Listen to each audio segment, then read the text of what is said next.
Hola, bienvenidos a nuestro diálogo semanal con Helga Sepp-LaRouche, fundadora y presidente del Instituto Schiller. Hoy es 17 de enero de 2024.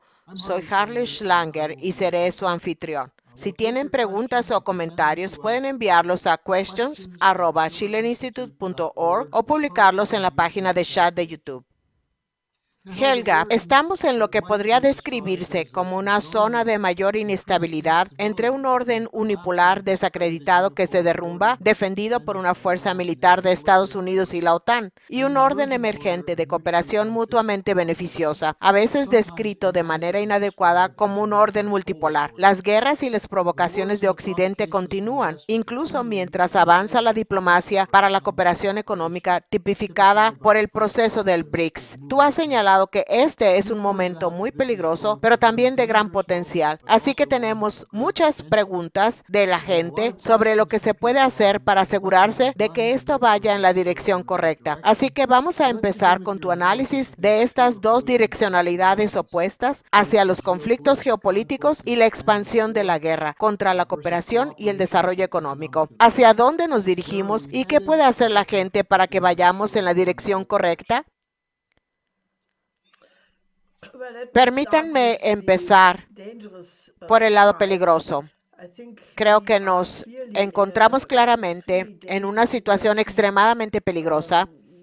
La situación en el suroeste asiático está al borde de convertirse en un conflicto mayor, en un conflicto regional. Se tiene toda la publicidad en torno a los ataques a los barcos en el Mar Rojo y los Houthis han dado mucho de qué hablar. Se les acusa de contar con el apoyo de Irán, lo que significaría que Irán podría verse implicado. Ahora bien, que yo sepa, no hay pruebas de que los Houthis estén respaldados por Irán. De hecho, han declarado muchas veces que son muy independientes. Pero sea como fuere, Rusia acaba de firmar un importante tratado con Irán, incluyendo un gran componente militar, por lo que básicamente ahora está muy claro lo que sabían los observadores durante muchas décadas, que una vez que la guerra de Oriente Medio se expanda involucrando a Irán, tiene el potencial de convertirse en una guerra aún mayor, eventualmente una mundial. Y si Irán y Rusia están ahora unidos por un tratado militar, entonces eso ha quedado muy claro. Pero India también mantiene buenas relaciones con Irán. El secretario de Asuntos Exteriores, Jai Shankar, acaba de estar en Teherán, donde también llegó a importantes acuerdos. Así que creo que la situación del suroeste asiático sigue siendo el centro absoluto de los peligros, especialmente porque tras los acontecimientos históricos de la semana pasada en La Haya, donde el gobierno sudafricano demandó a Israel acusándolo de cometer genocidio en Gaza, lo que Israel negó totalmente, pero incluso el periódico israelí Haaretz dijo, asumamos que lo que está ocurriendo no es genocidio, entonces, ¿cómo llamarían el negarle alimentos, medicinas y agua a casi 2 millones de personas, donde incluso la Organización Mundial de la Salud y otros expertos de la ONU están diciendo que el peligro es que muchas más personas mueran de enfermedades en las próximas semanas, especialmente niños? Los niños, los bebés, los lactantes, los niños pequeños, las mujeres embarazadas son los más vulnerables en esta situación. ¿Y cómo se le llama a eso si no genocidio? Eso viene del propio Israel. Esperemos que el Tribunal Internacional de Justicia de La Haya dicte una orden judicial que obliga a Israel a un alto al fuego y permita el acceso ilimitado de suministros humanitarios. Esperemos que esto ocurra esta semana o la próxima porque es súper urgente.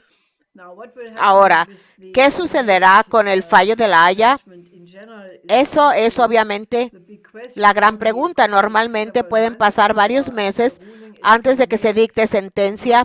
También está claro que Estados Unidos tiene una posición muy dura. Blinken dijo que la acusación de La Haya no tiene ningún mérito. Por favor. Así que cabe esperar que se ejerza la máxima presión sobre estos jueces. Mientras tanto, un gran número de abogados de Sudáfrica están demandando a Estados Unidos y a Gran Bretaña por su complicidad en el genocidio. Y también en Estados Unidos hay una demanda contra Biden por razones similares. Así que este tema va a continuar, pero creo que está empezando la discusión sobre lo que hay que hacer al respecto.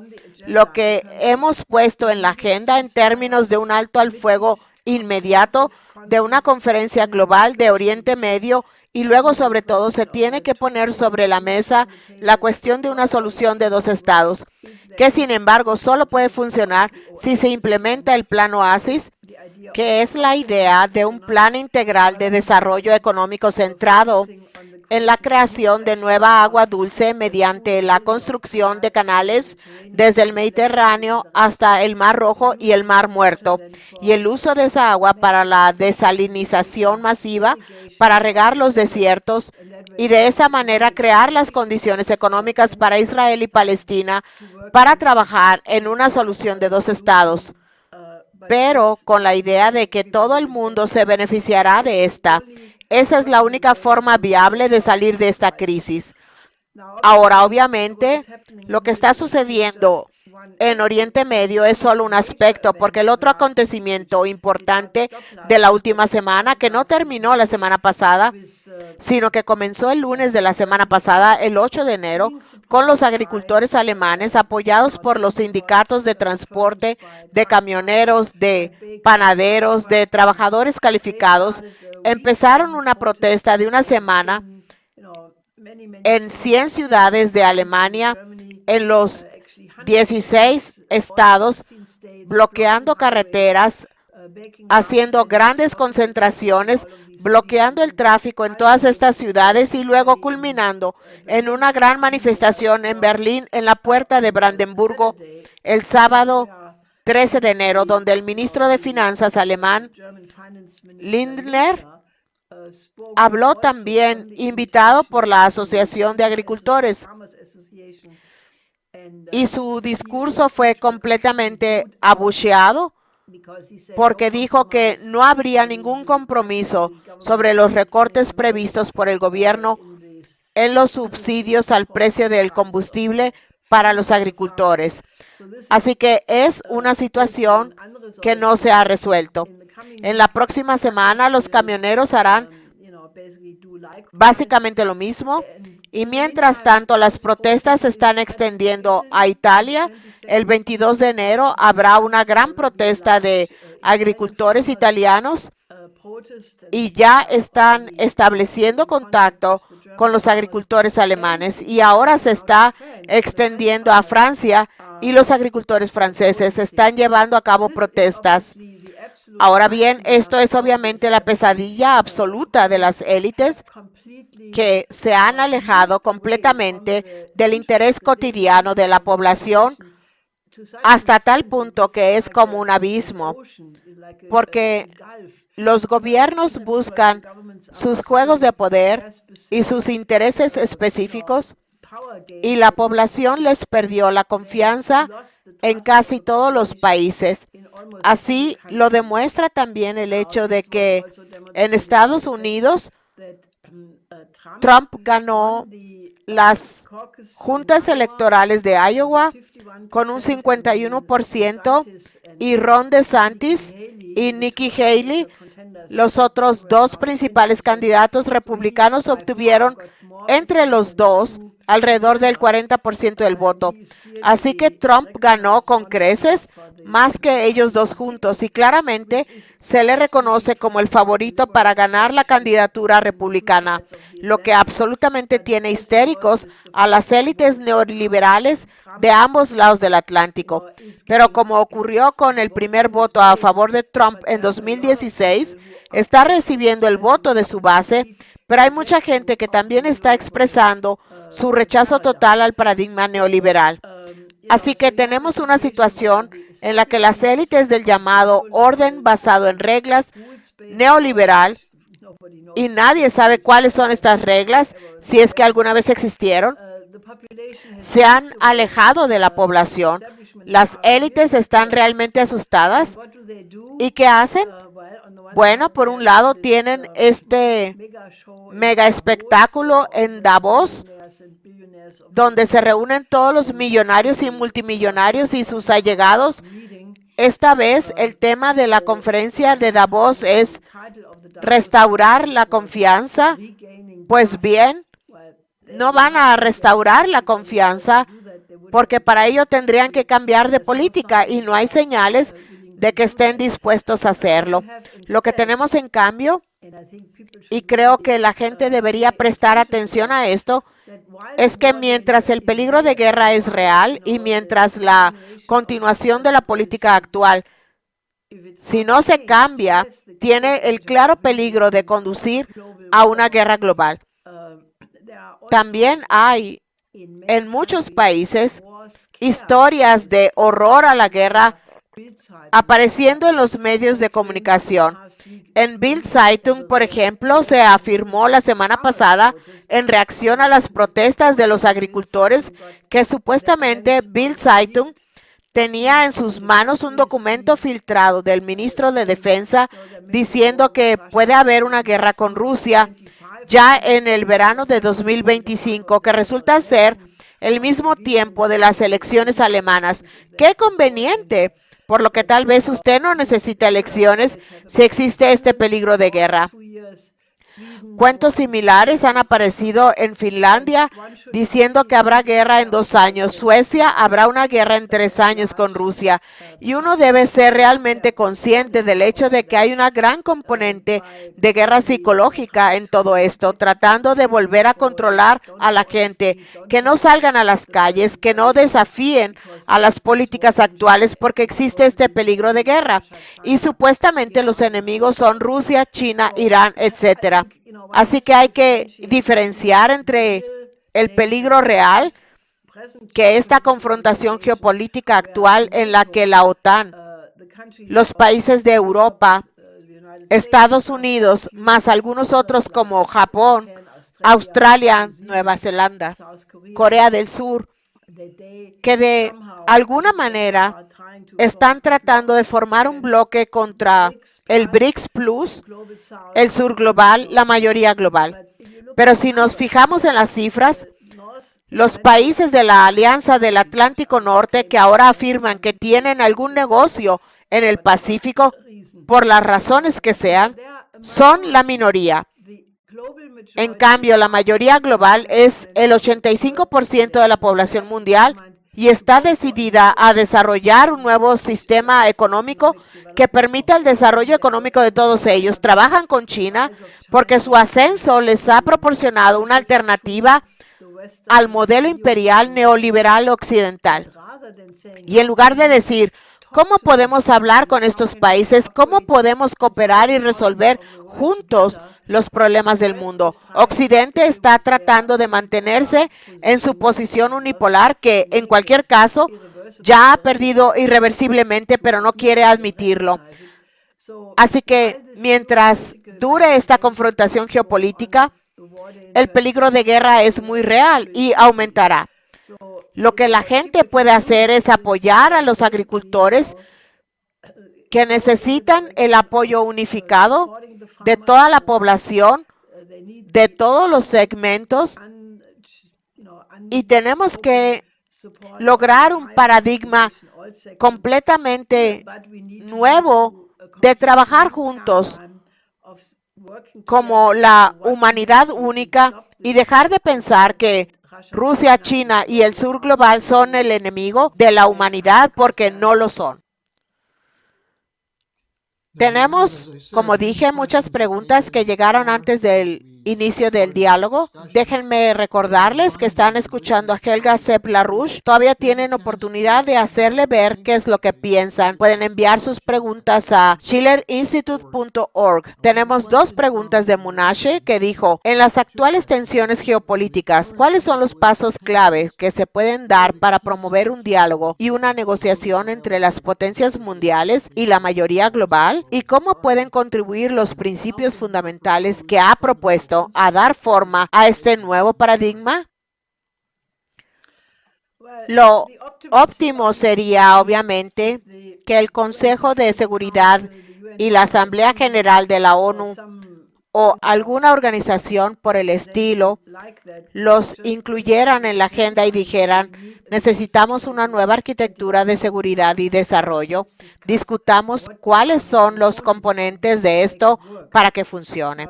Ahora bien, dado el poder de veto de Estados Unidos que ha aplicado en muchas ocasiones, no es probable que esto ocurra así. Así que creo que necesitamos un mejor diálogo en la población sobre el arte de gobernar, sobre lo que se necesita para autogobernarse, no solo en un país, sino entre todos los países del mundo. ¿Y por qué no tener organismos estudiantiles? Pueden organizar, si son estudiantes en la universidad, pueden organizar un foro. Si son profesores, pueden organizar diálogos entre universidades. Si son miembros de un grupo de expertos, pueden organizar conferencias internacionales de Zoom entre diferentes organizaciones o pueden tener debates en cualquier tipo de organización de la que formen parte. Pueden decir, estamos en una crisis mundial y ¿por qué no tener un debate sobre cómo nosotros, como probablemente la única especie inteligente en el universo, cómo podemos organizar nuestros asuntos para que todos podamos sobrevivir y tener un futuro? Y creo que cualquier cosa es mejor que... La mayoría de la gente dice, oh, el mundo es tan horrible que ya ni siquiera puedo ver las noticias y luego no hacen nada. Y ese es el problema. Así que cuanto más gente se considere ciudadana de un estado que se responsabiliza de lo que ocurre en su país y fuera de él, mejor, porque si tuviéramos muchos ciudadanos de un estado educados, estos políticos no se saldrían con la suya. Voy a juntar dos preguntas aquí que se basan en lo que has estado hablando. Una es de un contacto del Reino Unido sobre el viaje de Blinken al suroeste asiático y pregunta, ¿cuál es la política real de Biden? Mientras Estados Unidos le pide a Israel que reduzca los combates, Estados Unidos parece estar ampliando la guerra al unirse al Reino Unido para atacar a Yemen. Y en relación con eso tenemos otra pregunta de Paul, que creo que es también del Reino Unido, que dijo, ¿a quién representan estos gobiernos occidentales? ¿A los banqueros? ¿A los sionistas? ¿Es siquiera posible negociar con psicópatas? Bueno, como saben, hay una gran hipocresía. Creo que, dado que los acontecimientos de Gaza se han transmitido por muchos noticiarios de televisión en vivo, ha habido informes espantosos sobre la gente que está muriendo en Gaza. Así que no se trata de que esté ocurriendo un horrible genocidio a puerta cerrada. Está ocurriendo muy a la vista de la opinión pública mundial. Y obviamente el hecho de que 51 países de la Organización de Cooperación Islámica y entre 20 y 30 países más se hayan puesto del lado de Sudáfrica en esta demanda, deja muy claro que la opinión pública mundial está cambiando y todo el sur global está cambiando. Y ya durante bastante tiempo ha estado del lado de los palestinos. Así que creo que la declaración de Biden tratando de decirle a Israel que reduzca su lucha es un típico como una dama no debería decir esto, pero ya saben lo que quiero decir. Pero aquí está la frase de cubrirse el trasero. Creo que eso es lo que es, porque al mismo tiempo continúa el suministro de armas a Israel para llevar a cabo exactamente el tipo de operaciones que están haciendo. Entonces, ¿dónde están las palabras y dónde están los hechos? Creo que la respuesta a la segunda pregunta, no sé si se podría llamar psicópatas a todas estas personas, pero lo que sí se puede afirmar con seguridad es que están tan fuera de contacto con la realidad que creo que ya no son capaces de entender a la población real. Les daré un ejemplo chistoso. El ministro de Finanzas, Lindner, estaba hablando en el podio. Lo invitaron allí para dar un discurso a la población y antes de hablar, sus labios mostraban que estaba claramente asustado de la posible respuesta y lo abuchearon todo el tiempo. Al final habló, no pasó nada grave, no le tiraron huevos, etcétera, y se sintió muy aliviado, pero en su discurso dijo, oh, entiendo muy bien sus problemas agrícolas, porque una vez estuve en el campo y limpié el establo de caballos. Así que sé lo duro que trabajan todo el día. Si están haciendo esto todo el día, puedo entender lo duro que es. Y más tarde, una representante agrícola volteó a ver a Lindner y le dijo, bueno, si crees que ir una vez a limpiar un establo de caballos te da algún conocimiento sobre la agricultura, estás completamente loco. Y eso es típico. La mayoría de ellos no tienen ni idea de cuáles son las dificultades de la población, de cuáles son los problemas, porque están sentados en sus lujosos ministerios y van de conferencia en conferencia en aviones de lujo. Por eso creo que lo único que se puede hacer es apoyar lo que hacen los agricultores, y todos los segmentos de la población deberían aliarse con ellos porque necesitamos un cambio total en la política. Tenemos que rechazar esta política ecológica fraudulenta que solo sirve para crear otra burbuja, y los agricultores son muy conscientes de ello. Tenemos que volver a una política como la de la reconstrucción de la posguerra, centrada en el progreso científico y tecnológico, en valores como la laboriosidad, la honradez, todas esas cosas que parece que hemos perdido en Occidente, y solo los chinos parecen tener esos valores hoy en día. Tenemos que volver a nuestra gran cultura clásica.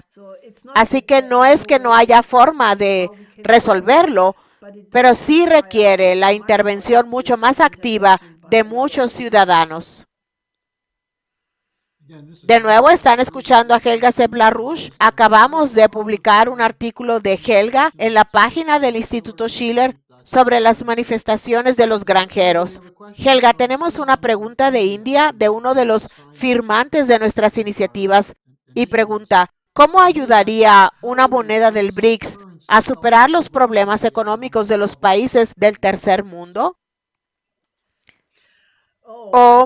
Creo que está muy claro que el nuevo Banco de Desarrollo que ya empezó a funcionar en Shanghai bajo el liderazgo de la expresidente de Brasil, Dilma Rousseff, sobre el que el presidente Lula dijo que se convertirá en el gran banco del sur global.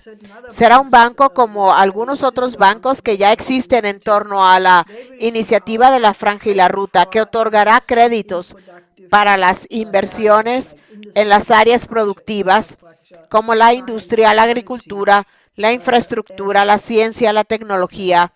Y creo que la idea de una moneda de reserva independiente en la que sé que los países están trabajando, significará simplemente que los países que formen parte de este nuevo sistema ya no dependerán de las condicionalidades del FMI.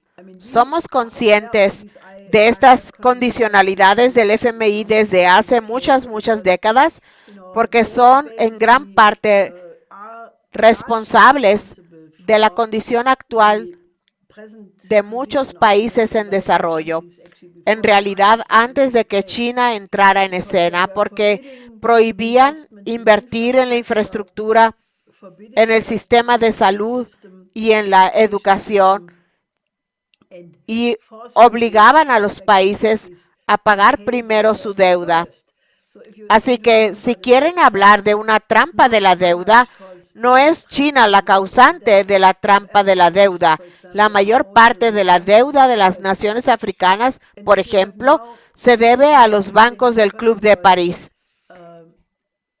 Y si ahora tienen la idea de tener en primer lugar el comercio en las monedas nacionales, lo que ya está ocurriendo en todas partes, rupias, en rublos, en renminbis, en reales, todo tipo de otras monedas locales, eso ya da una mayor soberanía del país a estas condiciones comerciales.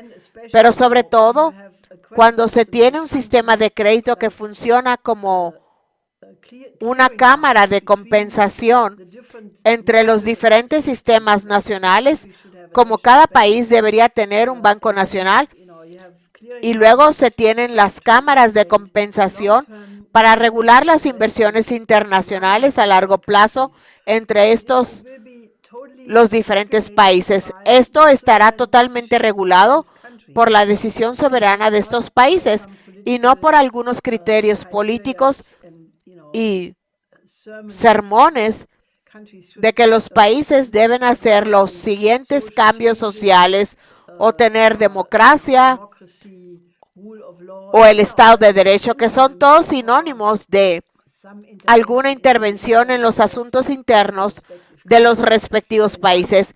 Y una vez que exista este nuevo sistema, le dará mucho más poder a los propios países soberanos. Y sería muy aconsejable que los países del sur global se unieran a él. Porque miren, el problema no es el conflicto entre los países, el conflicto es entre lo que llamamos el Imperio Británico, pero el Imperio Británico no es el pueblo británico, sino el sistema financiero neoliberal asentado en Wall Street, en Silicon Valley, en la City de Londres, y el complejo militar industrial asociado. Así que si nos fijamos en las principales empresas de inversión de estas entidades, el complejo militar industrial asociado con eso, y los carteles de alimentos y las compañías de seguros, se ve que todo esto está completamente entrelazado. Así que el enemigo, entre comillas, no son los países ni los conflictos entre los países, sino que es este sistema de explotación dirigido en beneficio de unos pocos. Esas personas que pueden permitirse especular a lo grande, que cada día son más y más ricas, mientras que la población en la gran mayoría de los países está empobreciendo en todos los países del mundo. Así que creo que cuanto más rápido todo el mundo avance hacia un sistema nuevo al que se le solía llamar el sistema americano de Alexander Hamilton y que se aplica hoy en día por muchos países y que en realidad es la tradición de lo que Lyndon LaRouche desarrolló en términos de su economía física y el sistema de crédito asociado con eso. Todas estas cosas están disponibles y creo que incluso podríamos ver el gran cambio a esto en este presente año de 2024. Helga, tengo dos preguntas más para ti. Podemos tomarlas rápidamente. Creo que son muy importantes. Tenemos una de Diana, que siempre te ve desde Canadá, que acaba de decir que está muy contenta de ver a los agricultores alemanes y a otros defendiendo a la gente. Y hay una segunda pregunta sobre el tema de las granjas de alguien que se identifica como una persona de provincia. Pregunta, ¿se van a desvanecer las manifestaciones de granjeros en Alemania o seguirán expandiéndose? ¿Y cómo podemos apoyarlas? Por ahora, no creo que van a desaparecer, simplemente porque el gobierno alemán no da su brazo a torcer, no se rinde, no hacen concesiones. Así que los agricultores han dicho que dado que se trata de una lucha por su existencia, especialmente de las granjas más pequeñas y medianas, creo que continuará. Y como he dicho, ahora se extenderá a la gente encargada de la logística, camioneros, a la gente transportista. Y solo puedo decir, envíen mensajes de apoyo. Si están cerca de estas manifestaciones, únanse a ellas o pónganse en contacto con el Instituto Schiller y nos aseguraremos de encontrar alguna forma de que puedan participar de manera activa. Y muchos agricultores nos han dicho, ya que están realmente caminando en una cuerda floja, un agricultor hizo un video muy conmovedor que está en internet, está en alemán, pero creo que pueden hacerse una idea fácilmente. Es de un agricultor que dijo que condujo su tractor por 1,200 kilómetros de ida y vuelta, que gastó 100 euros en un hotel y que muchos de sus colegas hicieron lo mismo o que muchos de ellos durmieron en sus tractores y estuvieron congelándose. Y dijo, hicimos todo eso y luego no hubo nadie del gobierno que hablara con nosotros. Y dijo que nunca había vivido algo tan degradante, de tanta indiferencia y donde no les importa lo que ocurre en la población. Y él y muchos otros dijeron, por eso es tan importante cuando ven el apoyo de la población y reciben una gran acogida de la gente a un lado de la carretera. Así que vean una manera de organizar a su alrededor para apoyar esto, porque estoy muy contenta de que los agricultores alemanes hayan tenido el valor de hacer esto, porque Alemania está a punto de derrumbarse. No se trata solo de los agricultores. Espero de verdad que otras organizaciones como las industrias medianas se unan a ellos, porque los agricultores han asumido la responsabilidad de luchar por los intereses de toda Alemania. Alemania se hunde, la mediana industria, la industria está en caída libre por la misma razón que los agricultores no pueden salir adelante, los precios de la energía, las normas burocráticas absolutamente demenciales que vienen de Berlín y también de Bruselas. Así que solo puedo decir, hagan algo para organizar el apoyo a este movimiento, porque están luchando no solo por ellos mismos, están luchando por toda Alemania y en realidad por todo el mundo. Y esta es la última pregunta, que es una referencia a lo que dijiste antes sobre que lo que estamos viendo es un rechazo en todo el mundo a las élites, incluido el voto en las primarias en Iowa.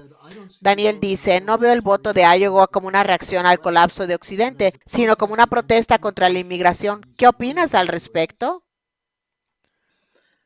Sí, pero ¿qué es la inmigración? ¿Por qué hay un problema de refugiados?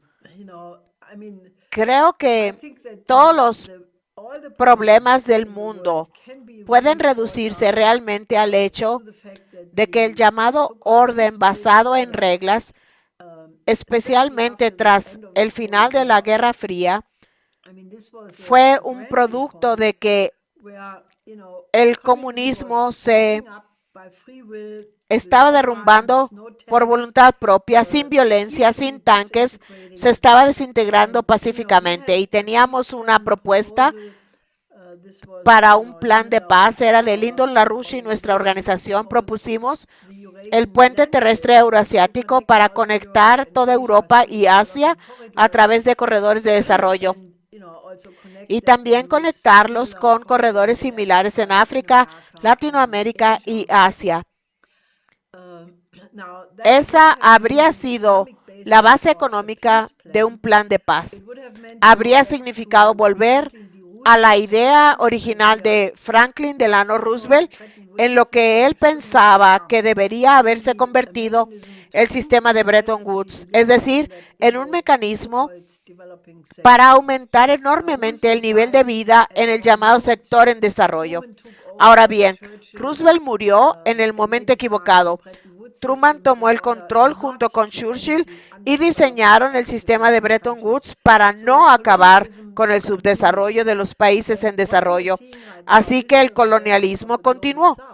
Y lo que estamos viendo ahora con la rebelión del sur global es que hay la absoluta determinación de acabar con este colonialismo en su nueva forma. Ahora, ¿por qué la gente está emigrando como refugiados a través de las Américas hasta la frontera entre México y Estados Unidos?